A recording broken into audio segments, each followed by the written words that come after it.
السلام عليكم ورحمة الله وبركاته. وعليكم السلام. وعليكم السلام ورحمة الله وبركاته. الحمد لله رب العالمين. صلى الله وسلم وبارك على نبينا محمد وعلى آله وصحبه أجمعين. So welcome as always to the Monday meeting, and as always we thank you for taking time out of your Monday evening, usually an evening where people are tired because it's the first day of work after the weekend and they want nothing more than to just relax.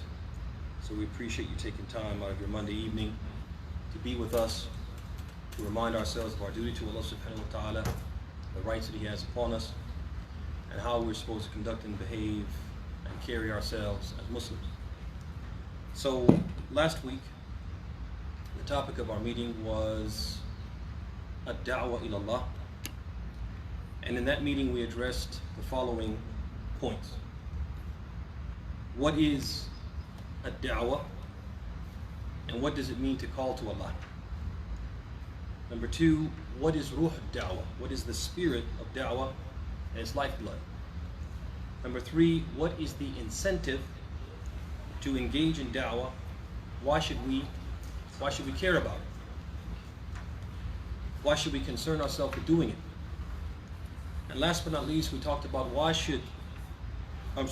should do Da'wa, and what does this discussion have to do with us, the laymen? So today, inshallah ta'ala, we will look at the founding principles or basic guidelines for giving da'wah, derived from some important religious texts, or some texts which specifically speak to the parameters, the guidelines, the requirements for a da'wah.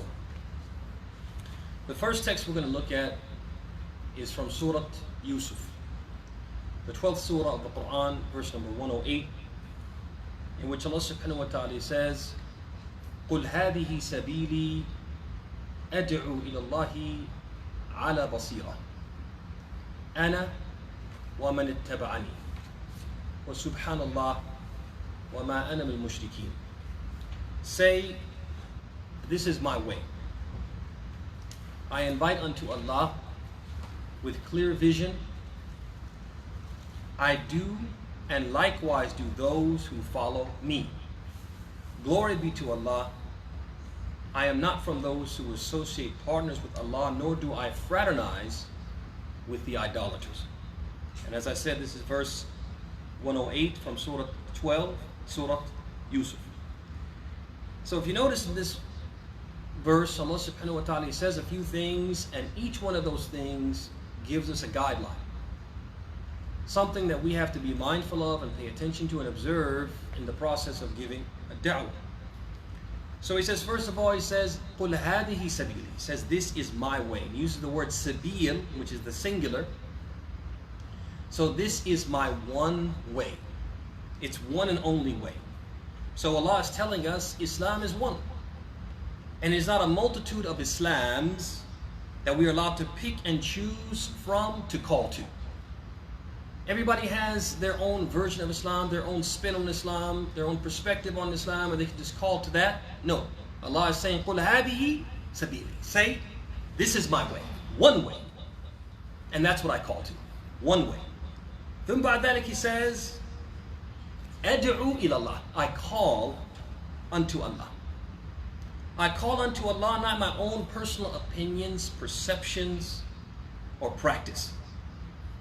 And to do that, if I call to my own perception, my own practice, I call to an Islam of my own making, that would be to invite to a religion of our own making and not the religion of Allah. We talked about that a little bit last week. And there are many people, unfortunately, when they give da'wah, they call themselves calling to Allah. They call people to their own personal perspective, their own practice of Islam.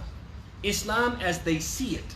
Islam as they practice it, not Islam as revealed to Muhammad sallallahu alaihi wasallam.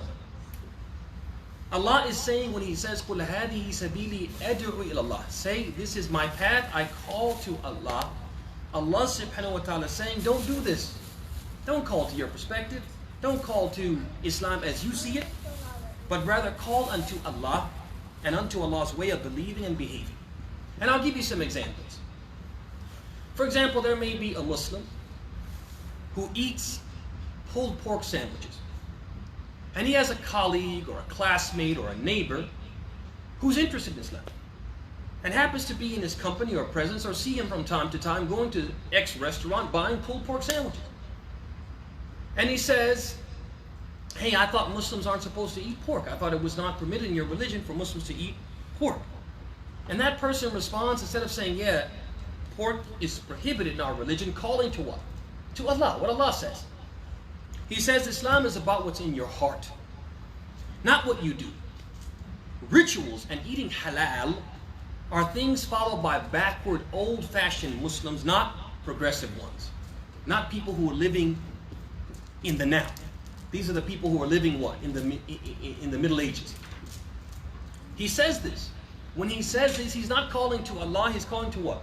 His own personal perspective, and he's presenting an Islam, or presenting Islam in a way that makes him look observant, instead of looking non-observant.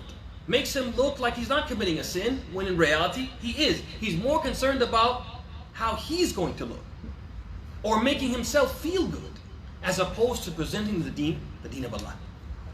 Type another example. Muslim sister, she abandons hijab and dresses in modesty. Or there's a family full of ladies, mother and daughters, none of them wear hijab. And they have a neighbor who's interested in Islam, been doing some reading maybe, and that person says, I noticed you don't wear a headscarf.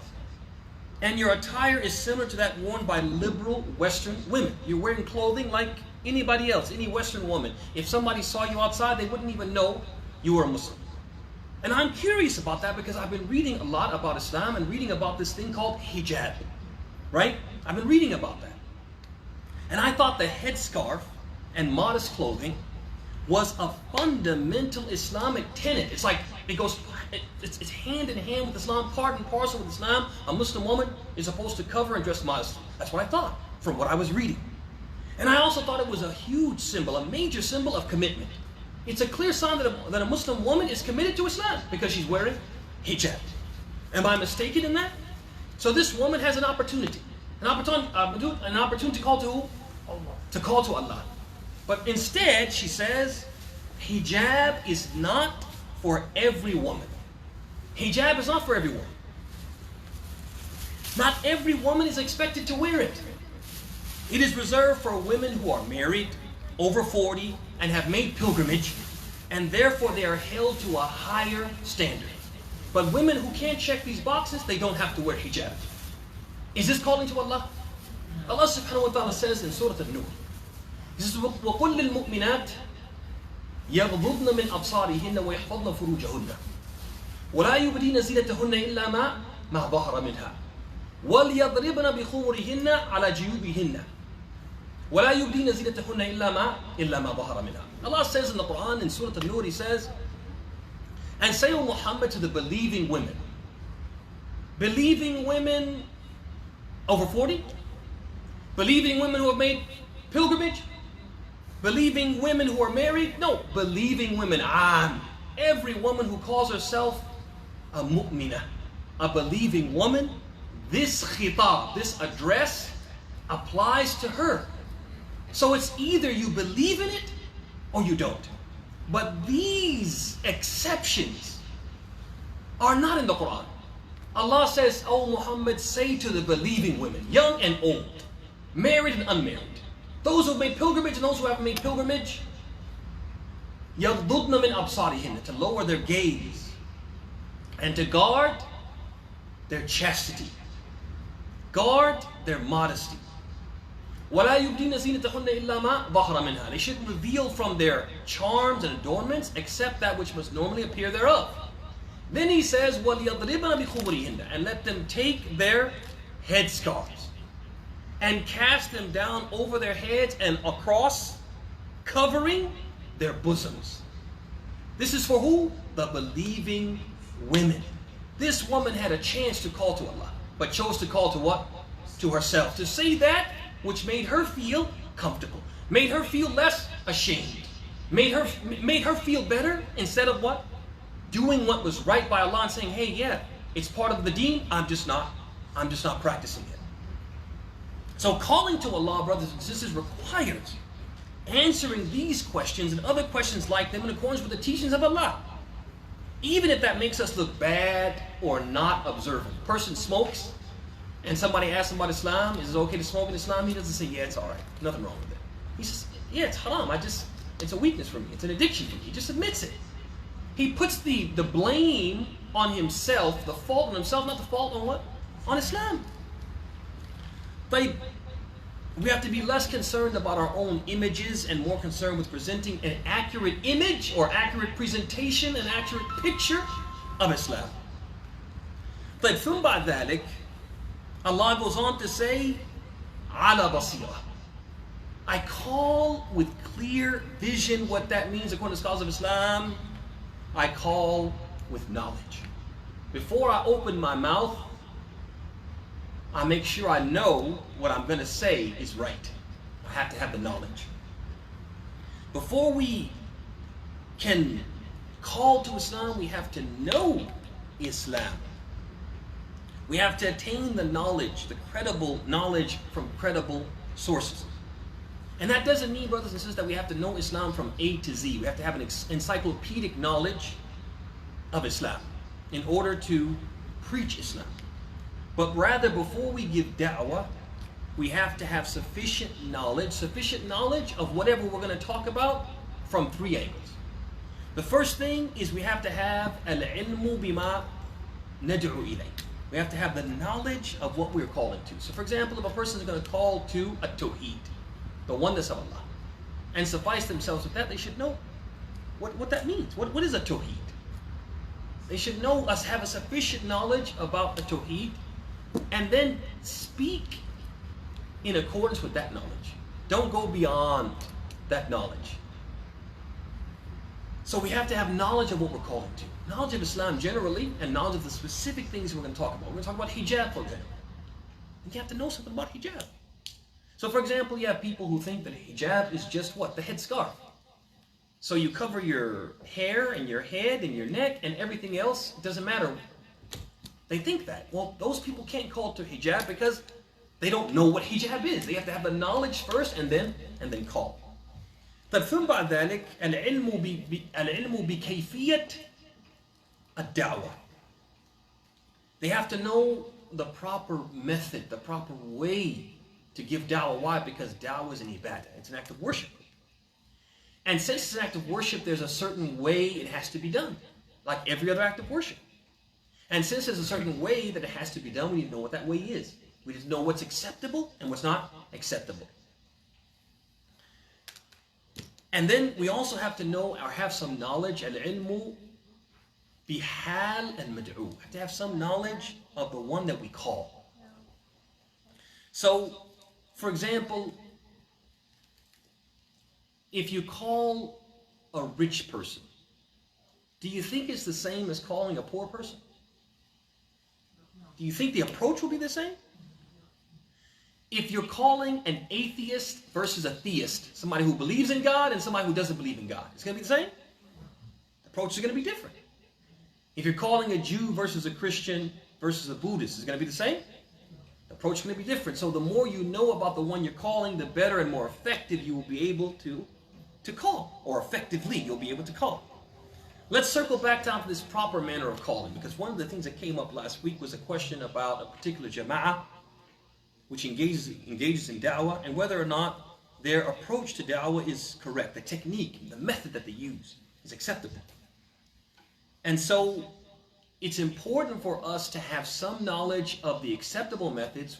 One reason, so we don't do unacceptable, we don't employ unacceptable methods and have our da'wah thrown back in our face or viewed by Allah as a sin, because we're not doing it the way, this act of worship, the way He prescribed it. Just think about it.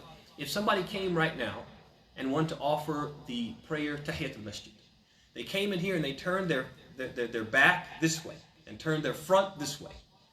Would that prayer be accepted? Huh? Wouldn't be accepted. But if they came and they didn't make, they were not in wudu and they made salat without wudu, would it be accepted? Wouldn't be accepted. As in the hadith of Abd'Llah, I think it's the hadith of Ubadah ibn Samit, La salata bila tuhur. There's no prayer without purification, without wudu. Al-Muhim, because you don't do the act of worship the way it's supposed to be done, it won't be accepted. Same thing with a da'wah. So we need to know what methods are acceptable, what methods are not acceptable. Also, the more we know about the acceptable methods, the more we create for ourselves a tool belt. A tool belt of what? Techniques and methods. So when we meet this particular person and we're going to give them da'wah, the tool that we would have used for this other person won't work for this person, but we have another tool that works for them, like we talked about, rich versus poor, atheist versus theist. The more you know about da'wah and the methods and approaches to giving da'wah, the more you know the best tool to use to what? To get at or to convince or to make this person think and reflect and hopefully accept Islam. So I want to give you guys a quick principle that we can use, because there's lots of techniques that people use. And we can't say all the techniques. We can't say, some people say asalib ad-da'wah tawqifiyah. They say that the methods and techniques for giving da'wah, the means for giving da'wah, all of them are something which has to come from Allah. If it's on the Quran and Hadith, you can't use it. Other people say wasa'il ad-da'wah wa asalibiha ghir tawqifiyah. They say none of them. It's like everything is acceptable. You can do whatever you have to do to get the job done. You can do it in da'wah. Neither one of these extremes is right. It's somewhere in the middle. Some asalib, some means and methods are acceptable, and some are not acceptable. So how do we distinguish between the two? There's an approach, a principle, a method that Ibn Taymiyyah mentioned in his book. I believe it's Pt.2, Al-Mustaqim. And other scholars have mentioned it as well. And that approach is basically we ask a couple of very critical questions. The first question we ask is this technique that we're going to employ, this means or method we're going to use, is it something that could have been used, or it would be used by or useful to the Prophet and his companions? Something that during their time would have been advantageous for them to use this method. That's the first thing we ask. Would they have benefited from this method? So for example, mukabbirat as-sawt, the microphone. Is a microphone a useful tool in da'wah? Yeah, it is. That you can broadcast your message and make it reach more people. Even better than the microphone, social media. Social media, is that a good tool a good tool to use in giving da'wah? Certainly, because you get your message out to more people. And would that have been something advantageous or useful to the Prophet ﷺ? Is that something? Certainly, he could have used and benefited from what? He could have benefited from social media had it been available at his time, right? طيب. The second question we ask, was there any mani'? Was there any obstacle that prevented him from using it? So let's say that the first question we answer, yes. This thing, this technique, this method, this approach, this means would have been useful.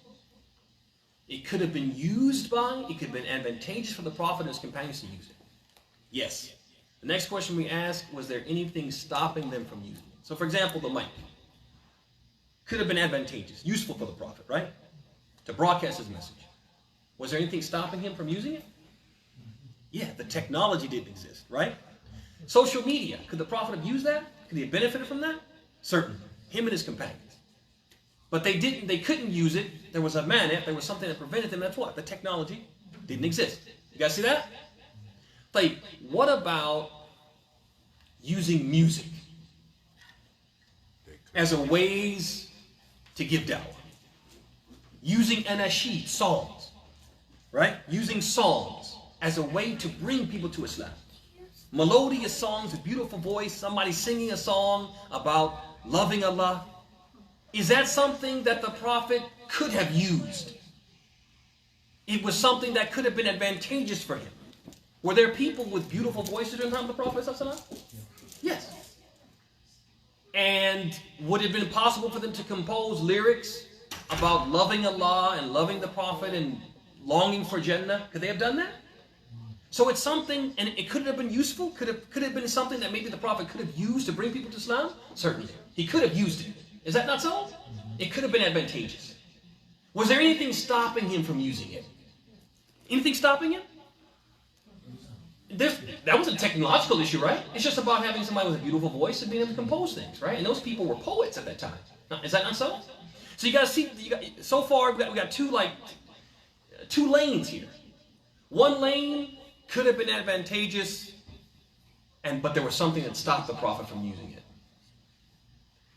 Another lane could have been advantageous, nothing stopping the Prophet from using it. You guys with me so far? Now we reach to the third question. Did they do it?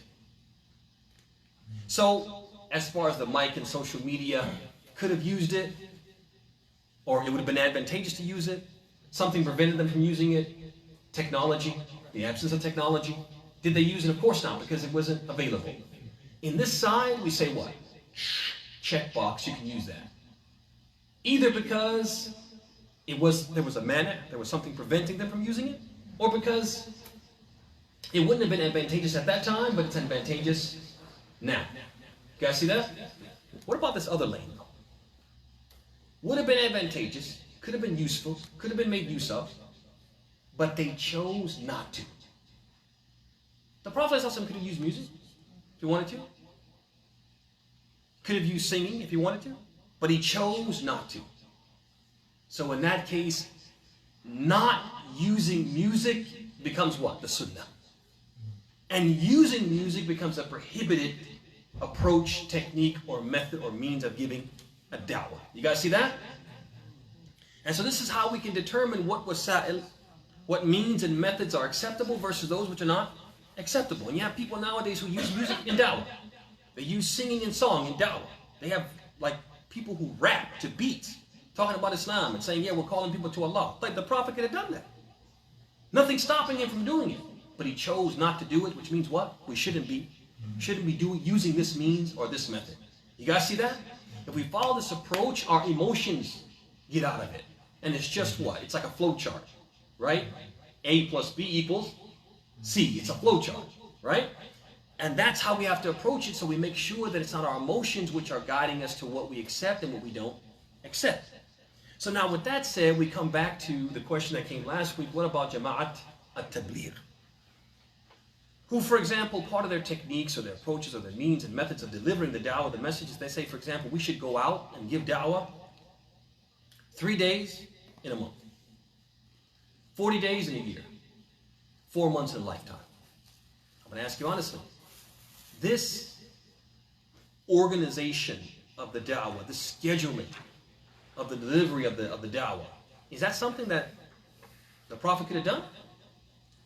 Is that something that could have been useful for him if it was good and advantageous? Could the Prophet have done that? Certainly.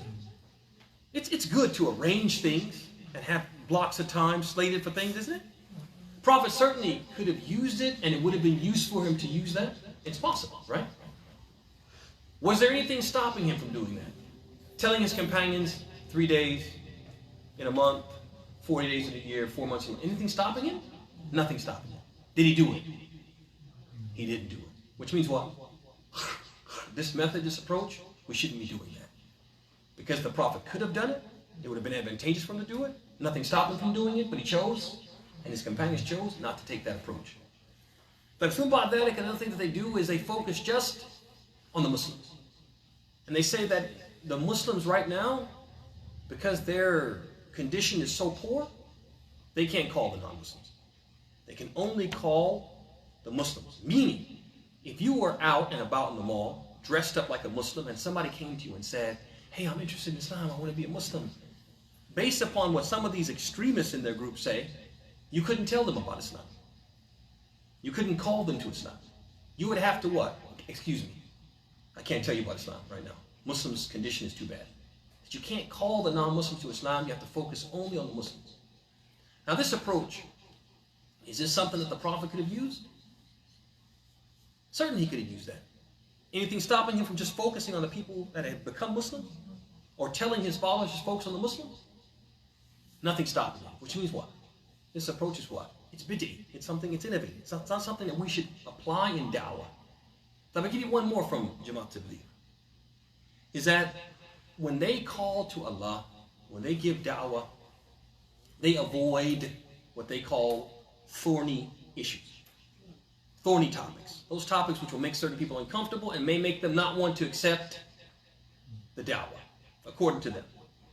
And they consider from among the thorny issues, al-fiqhiyat, the issues of do's and don'ts and rights and wrongs. Do you have to wear a cap when you pray? Does this break your wudu or not? They say we should avoid that. But they also say we should avoid talking about at-tawheed, the oneness of Allah, and prohibiting and forbidding a shirk. We shouldn't talk about that because it makes some Muslims uncomfortable because they do some things which could be considered by some shirk or borderline shirk. So let's not talk about that. Let's just talk about loving Allah, loving the Prophet, talk about salat, talk about the virtues of Islam, the virtues of certain deeds and what you'll get if you do those deeds. Let's just talk about that. I'm going to ask you honestly. First of all, what was the crux of the Prophet's message? At-Tawheed. 10 years in Mecca before there was even salat. Formal prayer. All he talked about was At-Tawheed. In Mecca, people fornicated. People drank wine. People committed murder. People lied, they cheated, they stole. And the Prophet focused on what? At-Tawheed for 10 years. And that focus, even though it shifted, and he began to start to what? To impose certain rules and regulations. Formal prayer was legislated. Fasting, almsgiving, alcohol was prohibited. He still emphasized Tawheed to the point that on his deathbed, he was telling the people, for example, he said on his deathbed, he said,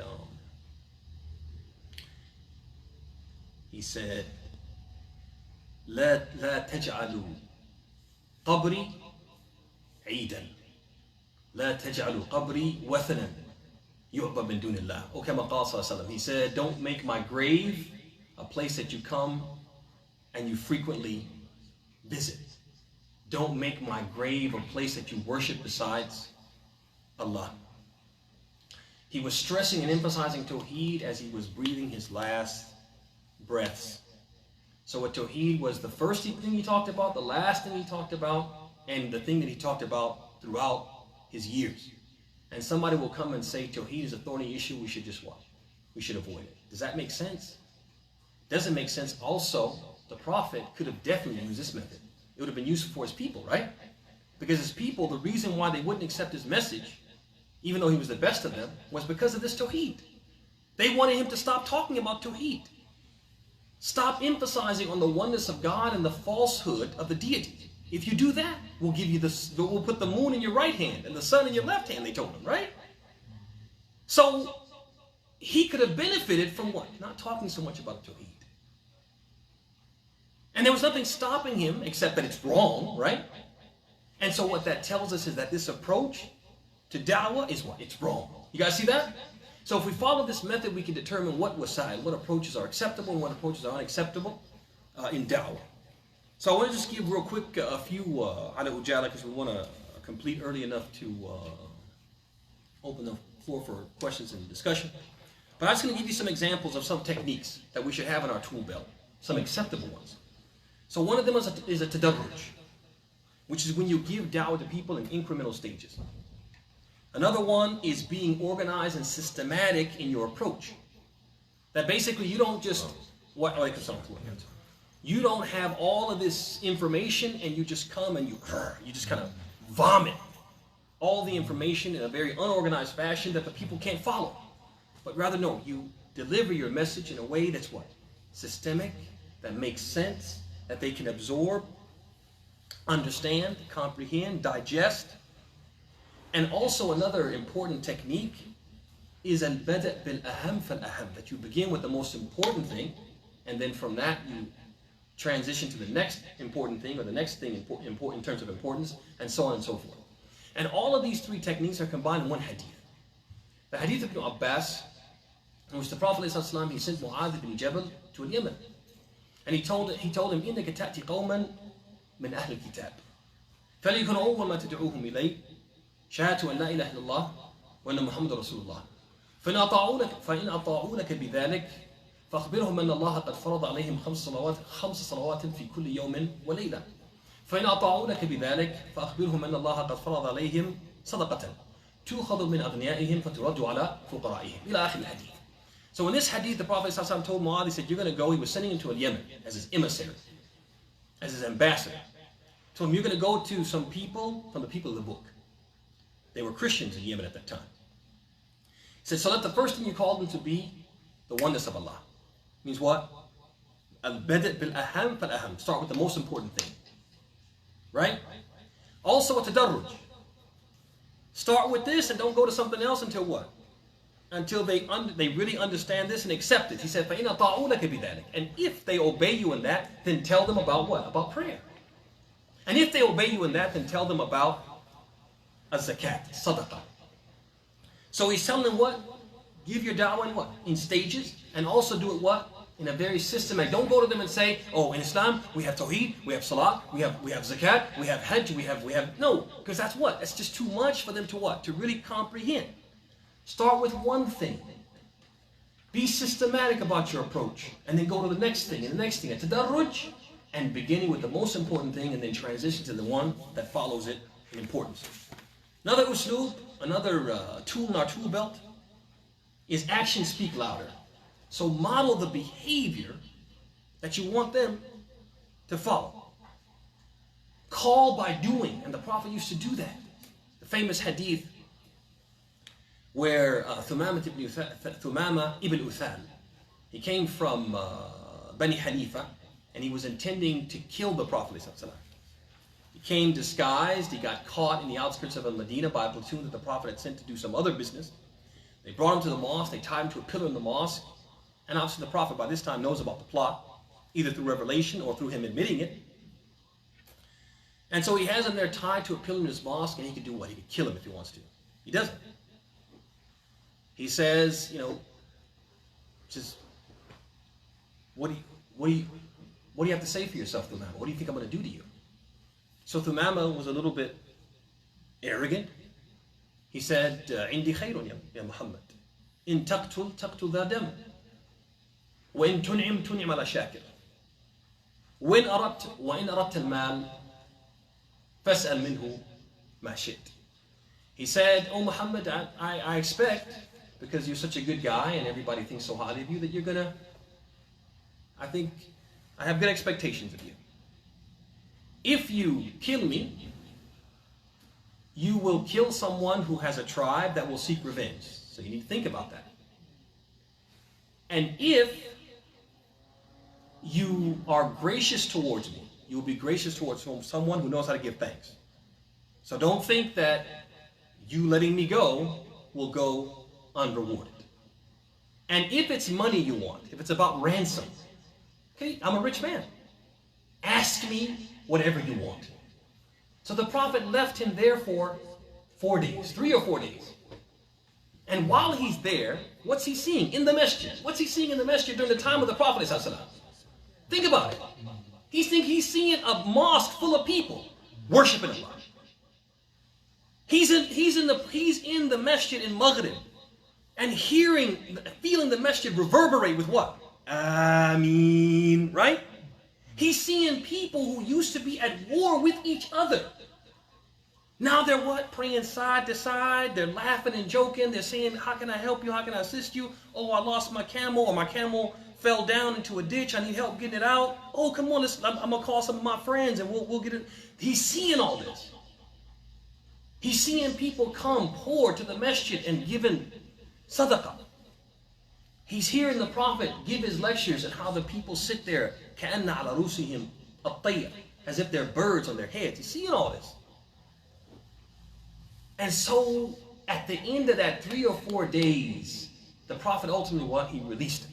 And you think, he's going to run back before the Prophet changes his mind. No, he comes back after taking a bath and stands at the door of the masjid and shouts in a loud voice, Ashhadu an la ilaha illallah wa ashhadu anna Muhammadan Rasulullah. How did a person's heart change from 4 days ago he wants to kill the Prophet to coming now and saying, I want to be a believer? It's because the Prophet and his companions gave da'wah by what? By doing. The Prophet didn't say a word. They gave da'wah by doing. You guys see that? It's another important method that we believers, and one of the reasons why, and people come to Islam in spite of us, not because of us in many cases. They come to Islam despite us. Think how many people would come to Islam if we lived Islam. If we actually were living what we believe in. From the asalib, visual aids, similitudes, logical, common sense arguments. Common sense arguments, Prophet uses it all the time. Allah uses it in the Quran. We should use it as well. You're up here with your colleagues in university and people who are they're intellectuals. Make them think. Force them to think. As Allah says in the Quran, for example, أَمْ خُلِقُوا مِنْ غَيْرِ شَيْءٍ أَمْ هُمُ الْخَالِقُونَ. Were they created from nothing? Or did they create themselves from nothing? I'm asking you. A logical, sensible person says what? Nothing can create something. And nothing can't create itself into something. You guys see that? So there had to be what? An external force, being, that made this happen. You guys see that? How Allah uses logic. We should use logic. Don't want to spend too much time on that, but these are some examples of the tool belt that we need to create for ourselves when we give da'wah. Another text that we should look at as far as some of the guidelines is the statement of Allah subhanahu wa ta'ala in Surah Al-Nahl, verse number 125, which Allah subhanahu wa ta'ala says, Udu ila sabili rabbik bil hikmah wal maw'idati al-hasana wajadilhum billati hiya ahsan.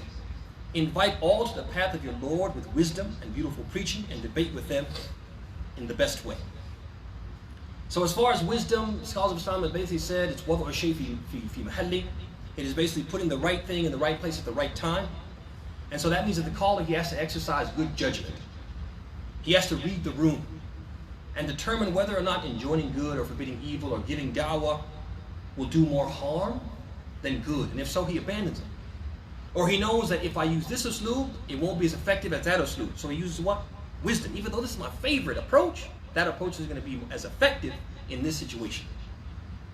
Then Allah subhanahu wa ta'ala says, وَالْمَوْعِظَةِ الْحَسَنَةِ, and beautiful preaching, which means it points to two things. One, it points to using the usloob of a targhib or tarheeb. That you encourage people and you incentivize becoming Muslim on one hand, tell them all the good things they'll get if they become Muslims, how their life will change, how they'll be successful in the hereafter, and what that means in terms of bliss, eternal bliss. And also a tarheeb, discouraging, warning, and threatening them, if you don't accept this message, this is what's going to happen to you. So the Muslim has to do what? Combine between the two. You can't be all tarheeb. Oh, Jannah, but you don't talk about what? An-nar. And you can't be all nar, fire and brimstone. You got to what? Combine between the two, couple between the two. And this is how Allah does it in the Quran. And some Muslims say you should never talk about hellfire. Never talk about hellfire. No, we need to talk about hellfire so we need to be afraid of Allah. But we can't talk about hellfire so much that we lose what? Hope.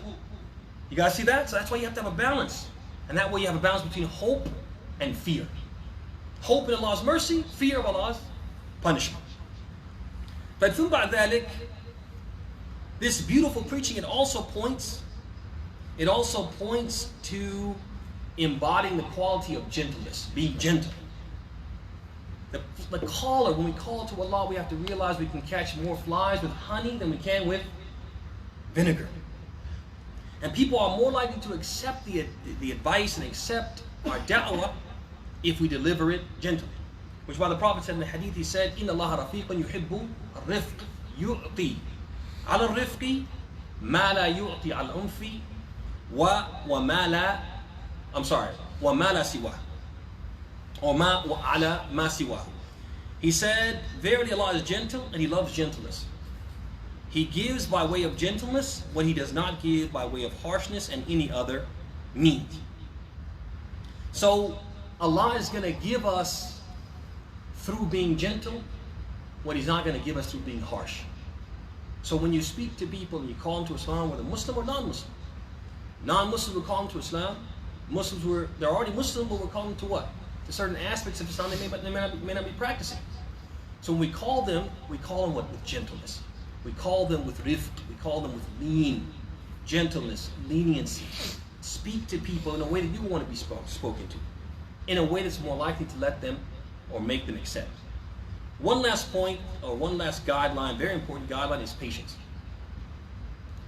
So the caller, when you call to Allah, whether you're calling Muslims or non-Muslims, it's not always going to go the way you hoped. Not always going to go as planned. Sometimes people push back, and sometimes they push back in a way which is hurtful. And so what we have to do is not be the people who, when we get that pushback, we just throw up our hands and say, you know what? We got time for this, man. I'm trying to help people. That's how they want to act. Forget it. Can't do that. We have to do what? We have to hunker down, dig our heels in the sand. I'm not going to retreat. I'm going to keep calling to Allah. I'm going to keep taking these bullets for Allah and for the people. We talked about last week that the engine that drives down is compassion. We care enough about the people that we're willing to do what? To take some of this disrespect, some of this insolence, some of this rudeness and crudeness. We'll take those bullets and those shots for Allah and for them, for their sake. And so we have to learn to be patient and to bear some of the harm that comes from calling to Allah.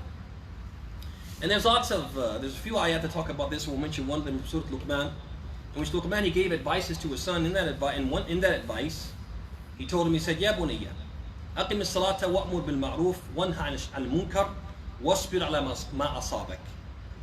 Inna dhalika min azmi al-umur. So he told him, he said, oh my son, establish the prayer. Enjoin what is right and forbid what is wrong. So now give da'wah. And bear with patience whatever befalls you as a consequence. Not every time you give da'wah, people are going to like it. They're not always going to appreciate it. And the sad thing too is that some of the people who appreciate the least are the people you expect the most from them. Right? So for example, you have a brother, you've known him for years. You go way back. And then you give him advice and just flips out, gets mad. Throws a temper tantrum. Could be your spouse, right? Could be your sibling. Somebody who's close to you, knows that your heart's in the right place. They reject the message. And muhim, we have to be patient, right? We have to be patient. And so basically what we learned as far as the end of the talk is that knowledge should precede this da'wah. We have to know something about what we're going to call to. Wisdom and gentleness have to accompany it. While we're giving da'wah, we have to be wise and we have to be gentle. And last but not least, patience should follow it.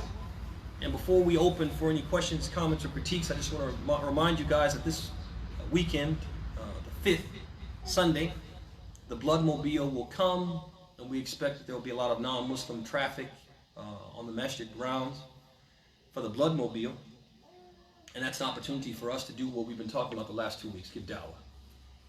And we are looking for at least, because it's a 5-hour event from 10 to 3, we're looking for at least 5 teams of 2. If we get more than 2 per hour, that would be great. But we'd like 5 teams of 2, 1 hour per team, to man the da'wah tent that we're going to set up, give out brochures, give out some refreshments, and have dialogue for those who are interested in having dialogue.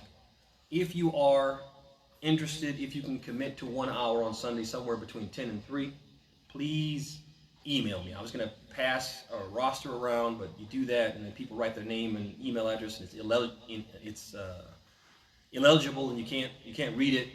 And then what do you do with it? It doesn't do you any good. So you guys have my email, iccprograms@gmail.com. Please email me. I'm committed. I can come anytime. You can schedule me anytime. Or no, I'm only free from this time to this time. I'm creating a roster. I have a few names, but I don't have it completely filled out. We need to get it filled out by Wednesday, no later than Thursday. So again, if you're committed, please email me and tell me, hey, I'm down for the cause, and I'll go ahead and get you scheduled, and then send you the schedule so you know when we're expecting you to turn up. The next point,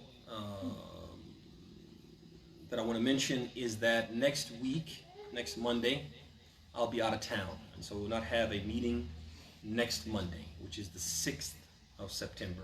But we will resume the following Monday, which should be the 13th of September.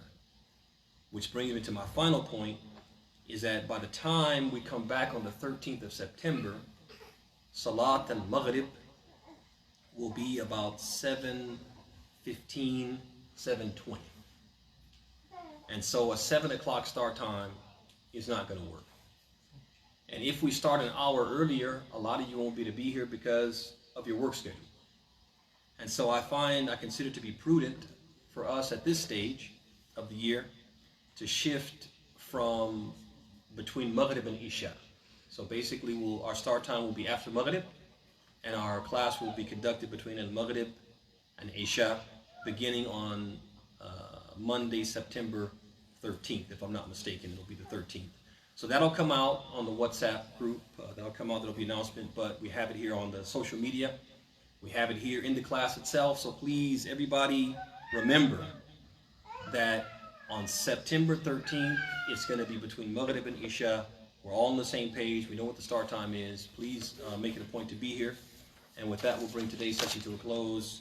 Are there any questions, comments, or critiques? Fadli. I have 3 questions. One is when you talked about modeling the behavior for the person or people that you're giving da'wah to. Could you identify that text that you used to talk about the man who was held for 4 days who attempted to assassinate? So Thumama ibn Uthal, his qissa is mentioned by Bukhari in his Sahih. It's mentioned by Bukhari in his Sahih. And I don't remember which bab it's under, but the qissa is mentioned in Bukhari. Okay. Could you also, the last text that you mentioned, Surat Al-Nahl. An-Nahl, yes. Could you tell us which verse that was again? Abshiri. That is Surat Al-Nahl, verse 125. The 16th surah, verse 125. I have one more. Could you give us evidence for not engaging in the music? Evidence for not doing music? The first one is the famous hadith in which the Prophet ﷺ, he said, سيكون من أمتي أقوام يستحلون الهرة والحريرة والخمرة والمعازف. He said, there's going to be from my people أقوام, a lot of people who will legalize or seek to legalize. Now, as soon as he says seek to legalize, means whatever's coming after this is legal or illegal? Illegal. Illegal. Al-Hira. Al-Hira means al-furuj.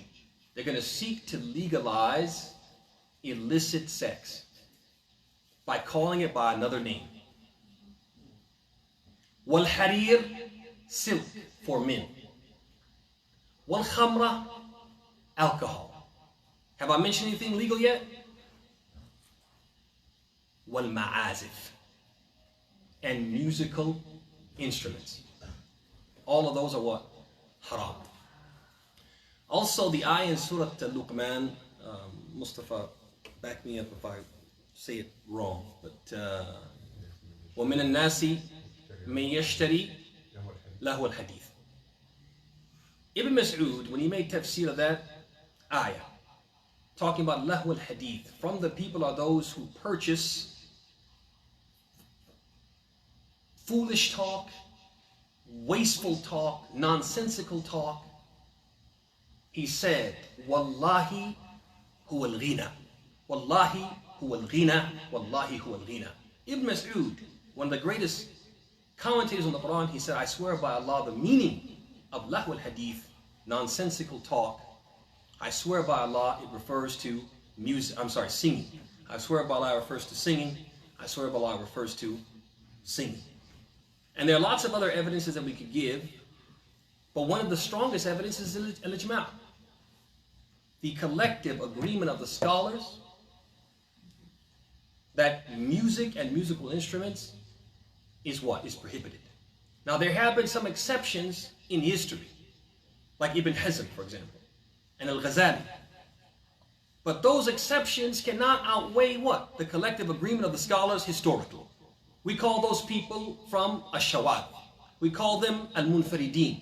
We call them the people who are Mahjuj or Mahjujina bil-Ijma'. They are the people who have been refuted or repudiated by what? By the collective agreement of the scholars. So those are three evidences, and perhaps in a future class we'll give an extensive discussion about it, but those are three evidences which suffice any person who really wants to follow the truth on this issue. And I know a lot of people don't want to follow the truth, they love them some music. But the fact of the matter is that what? Music is prohibited in Islam. Like any other, and singing as well, if we're talking about a cappella singing, but the way that the people do it with the rising and falling of the octaves and all that, that's also prohibited in Islam. طيب, تفضل شيخ. If you don't mind, inshallah. Since you are not going to be here Monday, if it's possible, maybe we'd like to keep the good habit of having the class. We can, inshallah, try to get a substitute for this day. Jay, that would be even better. If not, I maybe take it myself. Okay. We want to be able to stay consistent. Yeah. Jazakallah khair, If you don't mind now. Yes, I don't mind at all. I prefer consistency. Exactly. I just didn't want to trouble you, Sheikh, to be honest with you. But yes, so we will have class, and there will be a substitute, one way or the other, inshallah. By hook or by crook. So just forget what I said about no class next week. Next week, 7 o'clock, be here. There will be class. Bi-idhnillahi ta'ala. But any other questions, comments, or critiques before we close? Going once? Going twice? Tafadhal, Muhammad, yes? I was just curious, but so the start of the class is at 7? 7, yes, sir. Yeah, we said that 2 weeks ago. And then on the 13th, not this week, but next week, it'll be Maghrib. Because we won't have time. It'll be, what, 7:15, 7:20 will be Maghrib. So if we start at 7, as soon as I say, in alhamdulillah, it'll be over. SubhanAllah. Any other questions, comments, critiques? Going once, going twice? Gone. هذا وصلى الله وسلم وبارك على محمد وعلى آله وصحبه أجمعين. السلام عليكم ورحمة الله وبركاته.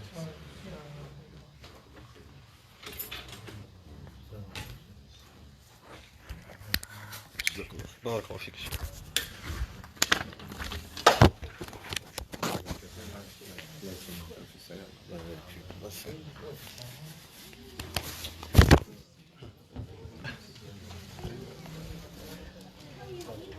Thank you, baby. Thank you, Susan.